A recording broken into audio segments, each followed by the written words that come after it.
So this is going to be the third video in a floor installment series that I created for you guys. In the first video, I showed you how to prep your floors for laying down vinyl. In that second video, I showed you how to actually lay the vinyl. And in the third and final video in this series, I'm going to be showing you guys how to install the transition strips.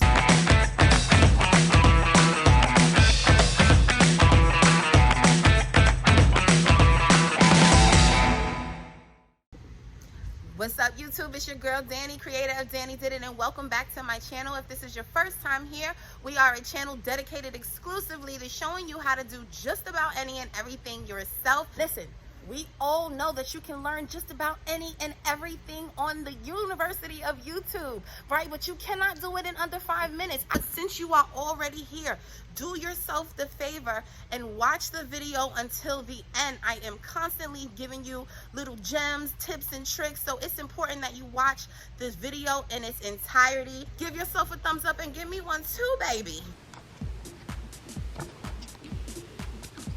Alright, so you guys can see that I have completed installing this roll vinyl flooring, and we are right here at the door to the closet where it meets the bathroom flooring, and so we're going to be installing a transition strip. What I have is a reducer, just because the height of the floor in the bathroom is just a little bit higher than the floor here.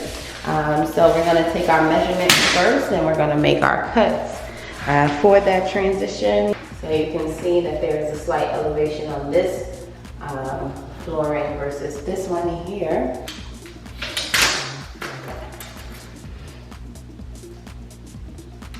And we're going to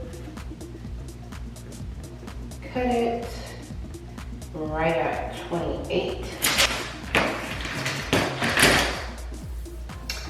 And if you can see, I don't know if you can see it clear, but they have some pre-marked lines on the track, which is what we'll be installing the transition on. So that makes it easy to get them trimmed down. So I'm gonna just take a look and see which track is the closest to my 28.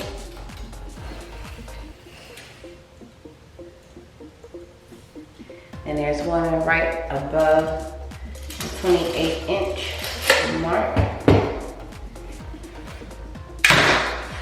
And I just snapped it right in half. Like I said, it's already perforated, so easy to do. So what's happening is this metal track is going to get secured down onto the floor. And then if you see, there's a ridge on top of the reducer that you're gonna snap into the track. And I do that using a mallet. So you see how it is. Okay, right there. And you snap it. You wanna make sure that the track is secured, and this one is snapping right into it. Also, something to note, this is a reducer. They have other transitions that are just called T-molding, which you would use when both floors are even. So when installing the reducer, make sure the elevated portion is going onto the side of the floor that is higher, and then you'll see that one side slopes down, and that is going to be the side that you put onto the lower portion of the floor.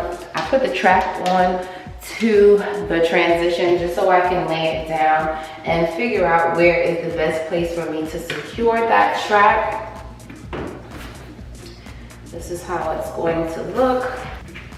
I'm gonna put it right here, and we're gonna bump that track directly up against here. This is a wooden subfloor, so we're not gonna have any issues with installing the screws. If this was concrete, you need to make sure that you're using, what are they called? Tapcon concrete screws. But again, this is not the case, so I'm just gonna be using some flathead number 10 1-inch screws.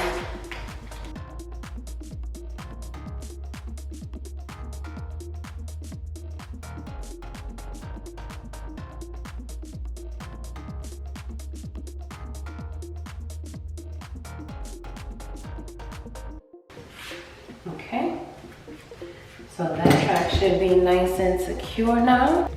And so what I'm trying to do is lift the end of the transition